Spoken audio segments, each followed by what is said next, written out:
Gotta jam this one out.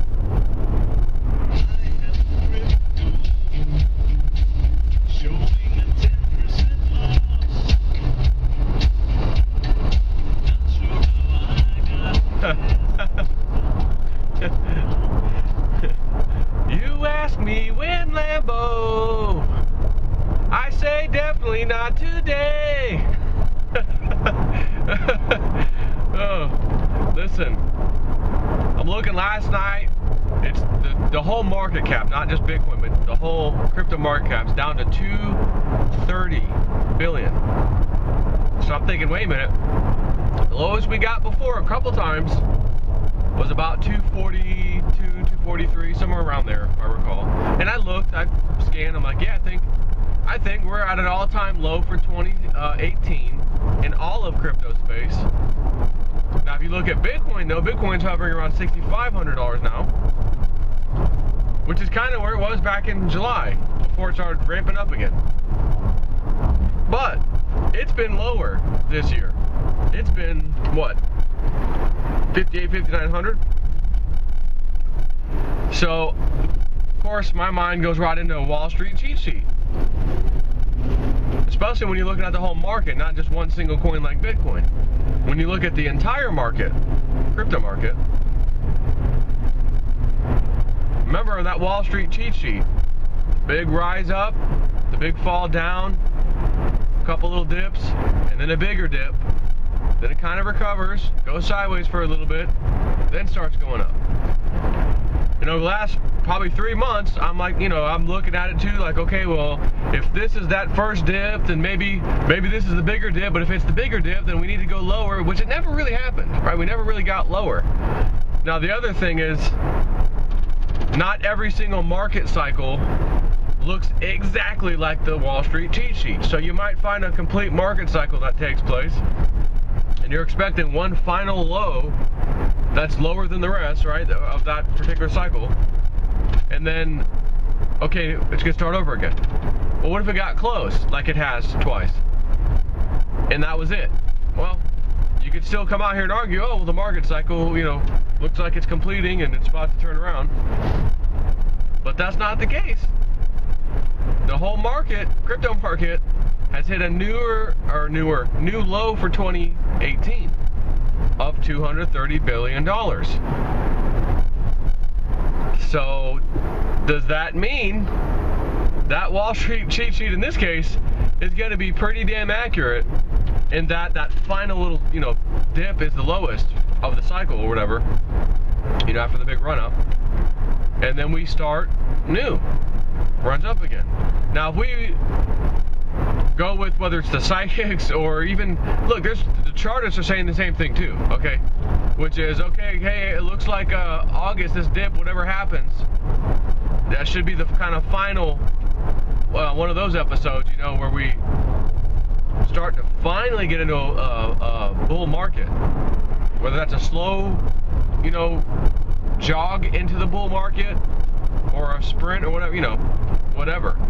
But some people are thinking it'll happen a little faster. Some think, nope, it's going to be slower. It's going to be like Michelle White Dove said, Sharon Michelle, fall time frame. Have a nice day. Come see me at the end of September and October. That kind of a thing. And just as an FYI, she's never swayed from that the whole time. And there have been people who threw questions out there. Hey, well, what about June? What about July? And she said, fall time frame from day one. And we were actually going over some of the stuff she said, getting ready for the second report. She's just been a little sick lately, so Pete hasn't had the chance to get with her to give her all these questions. Which he's like, Joe, we got some really good questions. You subscribers, the Patreon, everybody, we got a lot of good questions out of there. This next one should be a really good one. But as part of that, we decided, well, let's kind of do a recap. Even though the first one, some of that still hasn't had had a chance to happen yet, but some stuff has. And it's funny because one of the things she said, and we put this out there, right on her blog and everything else. I think I put on my Patreon first. She said, go for it, put up there first, if I recall. I think it was Patreon. Yeah, that was like one of the first things I posted, and it was about the 3 coins. We'd asked her what 3 coins out of these 16 are going to be the better movers, you know, over the next several months.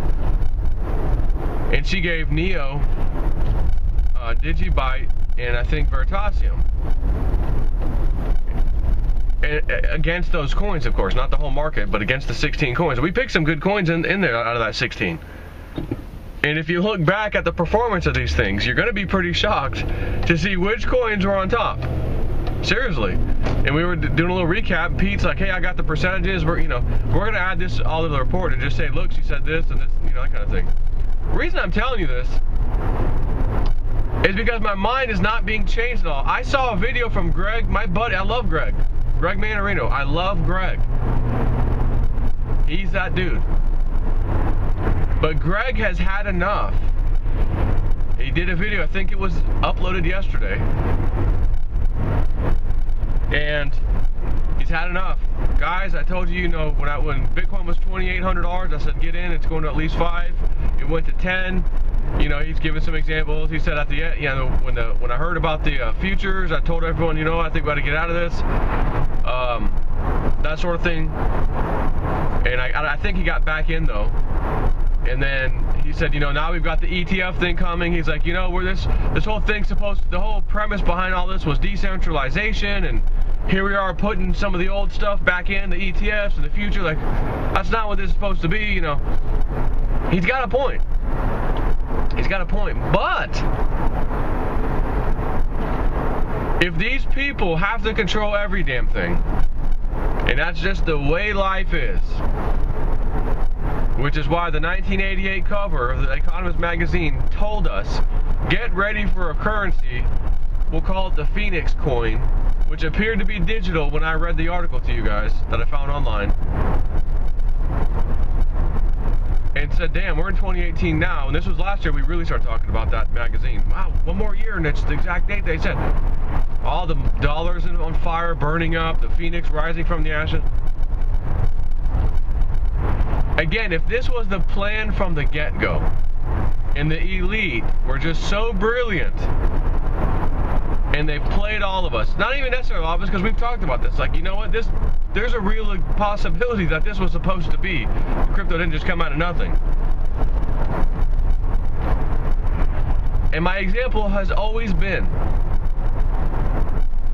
New World Order, Joe, what are you doing? If New World Order is coming, or only a fraction of it's coming, and that fraction of it that comes ultimately ends up being this digital stuff, digital currencies, cryptos. And it's a golden train, dripping money as it flies by you. Well, that's New World Order. I'm getting far away from that thing. The train's coming. You can't stop it. But it's dropping money all over the place on the way past you. But once it gets past you, the money stops. It just actually disappears. So, do you reach out there and get on board that sucker? As it slows down to the next stop, you jump on board and, hey, let me ride this train. Because it's coming anyways. Nothing's going to change anyways. We have a massive amount of debt in this country and the world. We're in debt up to our eyeballs. And I mean everybody. It's not just us in this country. And I did a video not that long ago when I said, look, here's the stats. If every asset on the face of the earth, just keep its value, wherever it's at, not depression, just like value today. There's not enough assets in the world to even come close to paying that debt off, basically. Which means what? We've got debt that's out of control, that's not payable, which is why I'm doing these videos all the time about the economy and this numbers and that numbers and housing this, because none of it makes sense. None of it's like real. It's all fake, blown up bubble numbers, everything else, and it's going to get dealt with at some point. And as long as I've been talking about these things for years, still waiting. We're still waiting, and believe me, the longer we wait, the better, because that's going to be a little painful, right, to have to deal with that kind of stuff. Unless there was a plan all along to switch us into digital currencies and let that old system kind of die off simultaneously to where it's not felt as bad as it would have been. Just a possibility, just something I'm thinking of, all right? So we have the Economist magazine, which again is owned by the Rothschild family, part owned by them, you know them, telling us there's going to be all kinds of problems monetarily right around the year 2018. It ought to come to a head or get close to it anyways. And this Phoenix coin needs to come and rise from the ashes to fix everything. And here we have the trade wars, the currency wars from our countries taking place. We're putting tariffs on this one, tariffs on that one. Which again, I'm not saying that's wrong. We should have. You can't tariff the hell out of us and then just give you us give you a smidgen of a tariff. No, fair is fair, right? Trump's doing the right thing. But again, what if this is all planned? Cryptos ultimately save the day, and what if a Fed, or U.S. dollar? I read something the other day. Someone sent me that, the Sam coin, the SAM, like the Uncle Sam coin. The Sam coin will come, and digital currency for U.S. Who knows? But you see, all the regulators, SEC, the CFTC. Oh yeah, cryptos are good. It's gonna be fun. We just need a little regulation. And then you have a couple congressmen. Hey, SEC, don't get too crazy on the regulation side. We don't want to over-regulate. You remember that one? That wasn't that long ago. Again, it's like these people know they can't. They just don't dare come out and tell us. Listen, is everyone sitting down at home? I've got a State of the Union speech I need to give. Listen. Everything you've been told is a lie. We're in debt up to our eyeballs. All these so-called assets are almost worthless. We just put these fake numbers on top of them. The housing market's going to crash again. But here's what we're going to do. We're going to go to a digital asset that you can't even touch in your hand like you at least could with the dollar. And even though dollars can be printed, these digital assets can't necessarily be printed like we do the dollar, but they can be fractionalized. So as they inflate, which all currencies do, we just move over a decimal point, and then move over another decimal point. Which again, for you and I means hodl those coins, so that you're sitting on a certain fixed number of those coins, so that when things do inflate, your coins are inflating. So, this doesn't bother me. Again, I'm not even bothered a little bit, because in the beginning when this first happened, we had the big run up in December. Look, it wasn't exactly fun times. Oh, look, we had this all-time high and it just crashed on us. But, I'm positive, I'm remaining positive because I see, the bigger picture. It's time to change lanes. So, yeah, you ask me when Lambo, I say definitely not today. Because we're not there yet. But I was talking to the Hodl It CEO yesterday. When I told you my phone was ringing in that video, that's who was calling me, because I texted him and a couple things.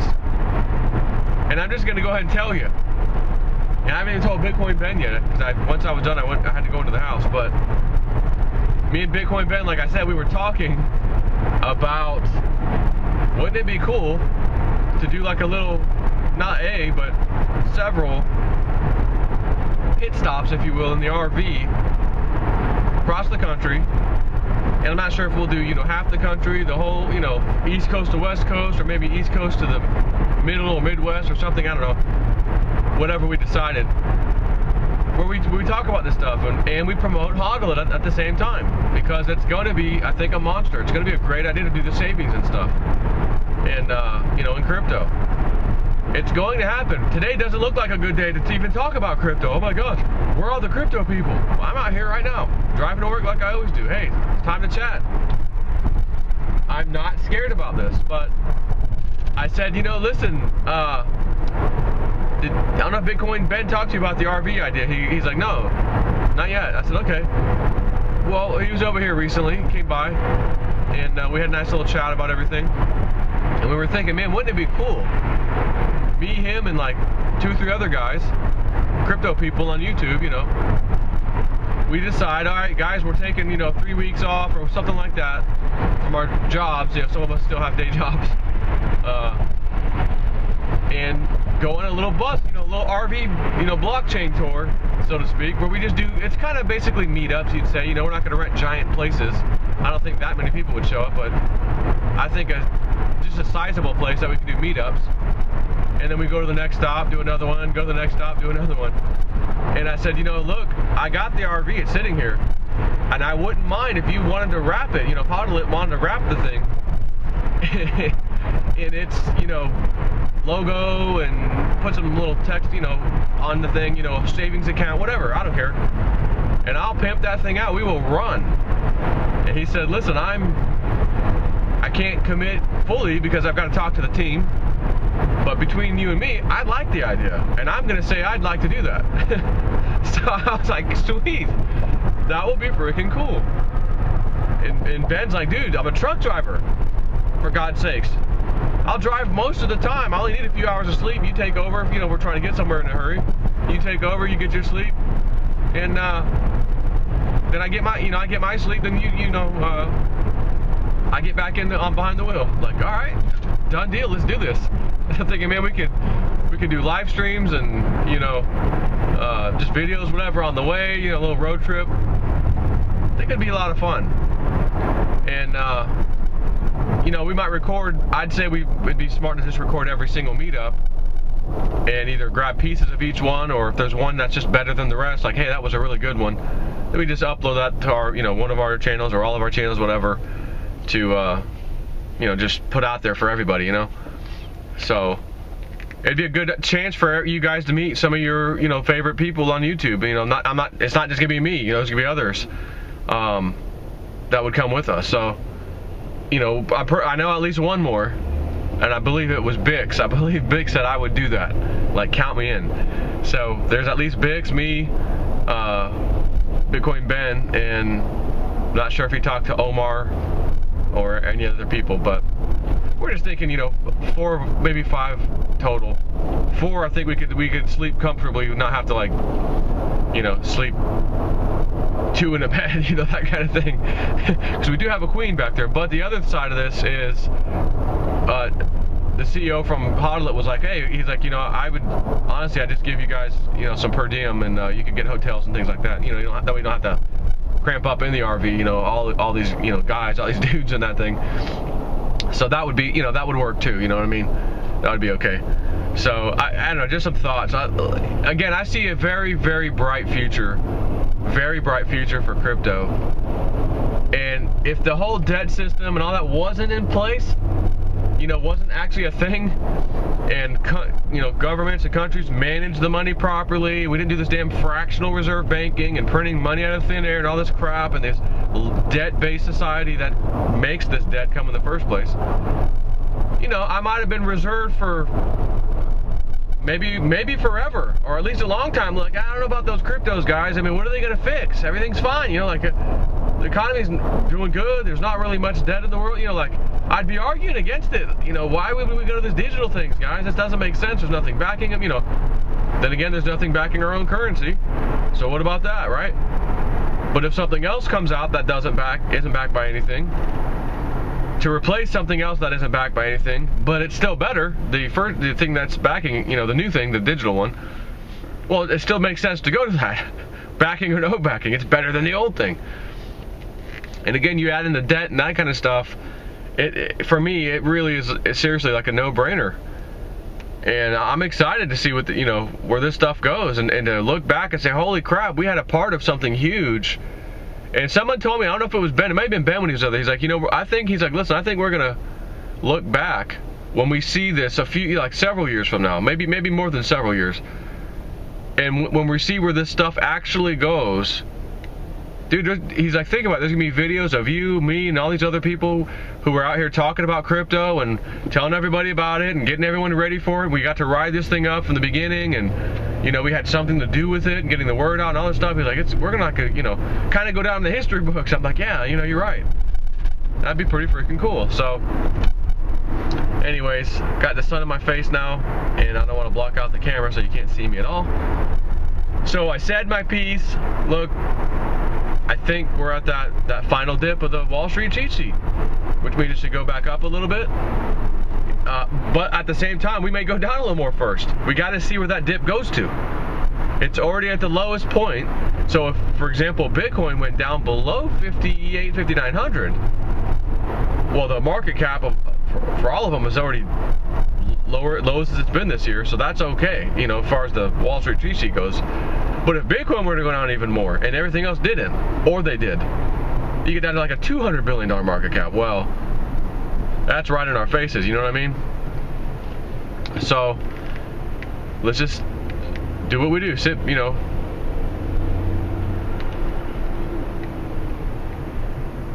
Hang on.